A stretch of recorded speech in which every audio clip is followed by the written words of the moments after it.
আসসালামু আলাইকুম বন্ধুরা, আমরা মুন্সিগঞ্জ পাড়ি যাচ্ছি।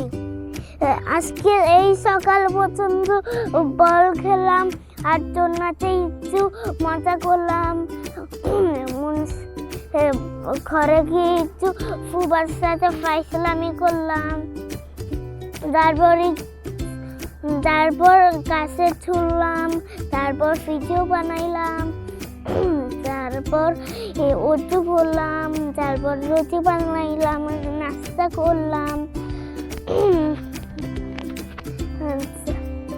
তারপর বাবুটার সাথে একটু খেললাম, মেলা কিছু করছি বন্ধুরা। তো এই পর্যন্তই খেয়ে চাই। এবার আমি একটা মারবো। তো এই পর্যন্তই থেকে যাই। তোমাদের এই ভিডিওটা কেমন লাগলো কমেন্টে জানাও। আর বাই বাই।